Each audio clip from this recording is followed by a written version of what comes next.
Now let's look at the heart of Get Connected. We're going to look at organizations.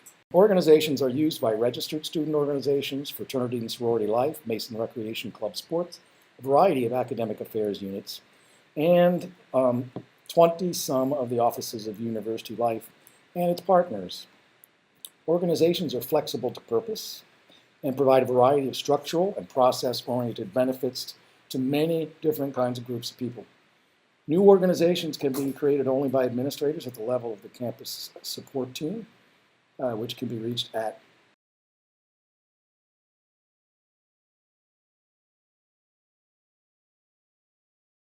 organization. Primary contacts are the owners of the organization, so they're required to attend a 1-hour training, this one, prior to gaining administrative privileges of any sort for their organization.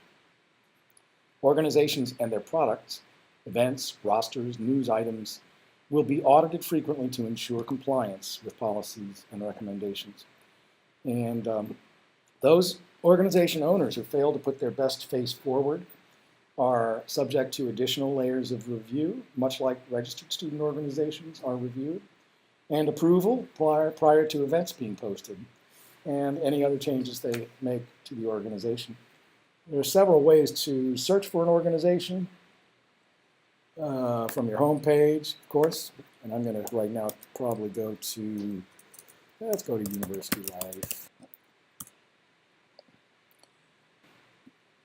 So you can see the events showed up that had University Life, news articles, and organizations. So organization is one of my home organizations. It's an umbrella organization, so we use it only for large collaborative events. So once a student has found an organization they might want to join, they click on the organization page, and whereas you do not see that here, the student will see a Join Organization button. Offices are not student organizations, so no one is able to join them. When a student is logged in and they click the Join Organization button, they automatically go to the Prospective tab, which you'll see, and the student organization leaders will be able to check every once in a while to see who has expressed an interest, reach out to that student, let them know what they're all about, and then take care of all of the rest of the requirements for that organization for membership. And one can also reach the primary contact through email by using this button if you want to hear more about the organization. You can read some organization detail. I don't have a lot here, but some of our organizations have some pretty extensive detail that paints a really good picture of what the organization does, what its mission and goals are, and what the student can expect to experience. There's some additional membership information, which is the basic information. If there were requirements, if there was dues, when there are elections, and the organization, if there's any forms, we'll find those here. And below that information, we can view the org roster, org-specific news, and I only have one specific news article there. There's my organization documents and an area for discussion with other members of the organization. You'll notice these are extracted from the photo gallery. If you don't have a photo gallery, that is a big white space. So it will put between 1 and 4 photos up there. Not as large as I like them, but that's something that's a process that came over from the org sync side of the house. Now I want to look at this little tool. This little tool right here that Campus Labs calls the switchboard. Here we can see the Explore tool that, trust me, takes us to the home page, to our home page, and the Manage tool that takes us to the Action Center, which is a space designed for organization management functions if we are a manager of an organization. I'm going to go there. You're in the Action Center. Notice up at the top, you might be moving around over time, but you can always see if you're in the Action Center, which means you're in a position to function, to make some changes in organizations. And the little box is pointing up there. This is actually connected to drawers. I'm going to open that drawer. So very much like the user drawer, here's the organization drawer. Home will take us home. We'll go to the events link later in the module because it's one of the products of an organization. And we're going to skip to the roster link in the organization drawer. The roster is in essence the list of organization members, officers, managers, and primary contacts that are grouped by their role in the division of university life and in the organization. If the members have chosen to be viewable by the public, the names, photos, and positions of the members will be visible to everyone.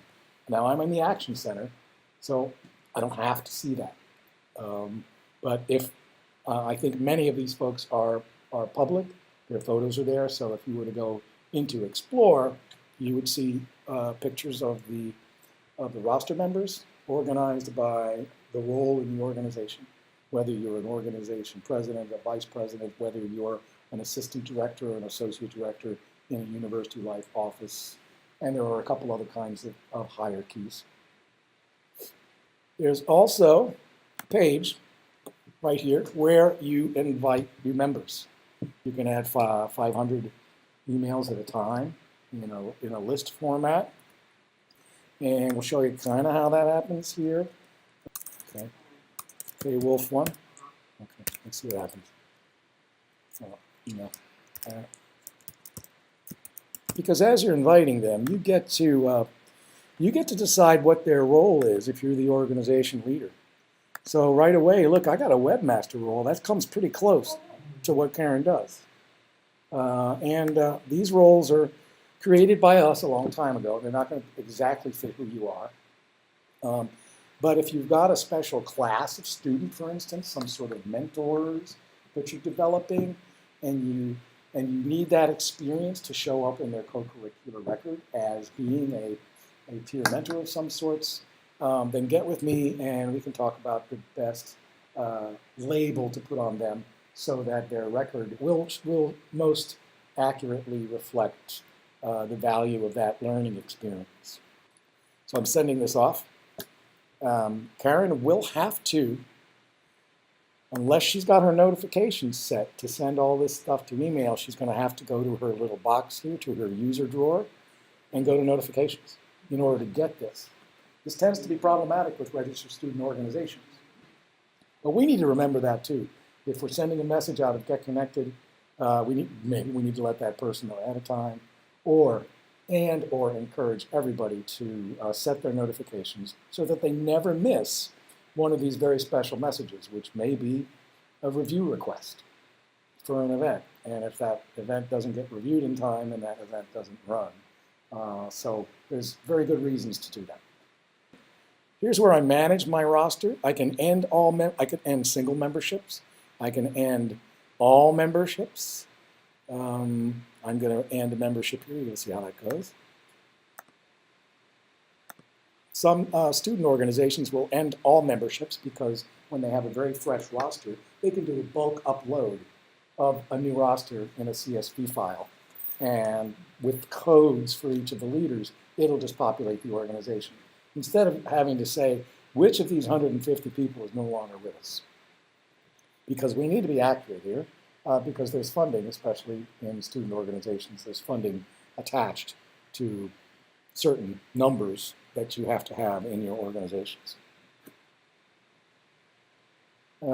It's important to know that the system does not recognize the Mason Live format of email. It's the same as a Mason.gmu. So if you're inviting students of any kind and they give you their Mason Live email, just make it a Mason.gmu email. And then these roles can be, here's pending. So these are folks that I have invited that haven't gotten their message. I have no perspective because although one person did ask through messaging today to join our organization, we typically don't. That typically doesn't happen because we don't have a button.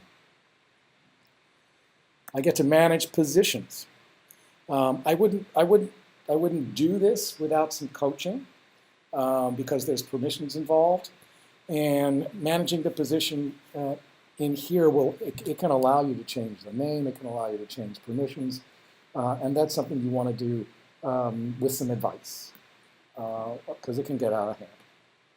Yeah, for the sake of consistency and information integrity, we highly suggest that organization administrators contact their on-campus Get Connected management team at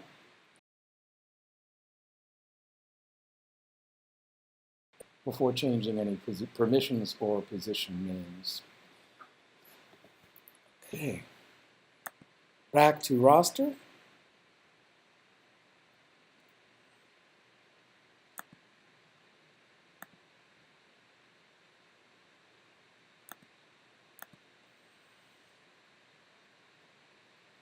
As I said, we're going to go back to events.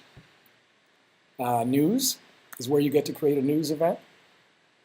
I have no news articles at the moment in technology integration that are, but it's easy to create one.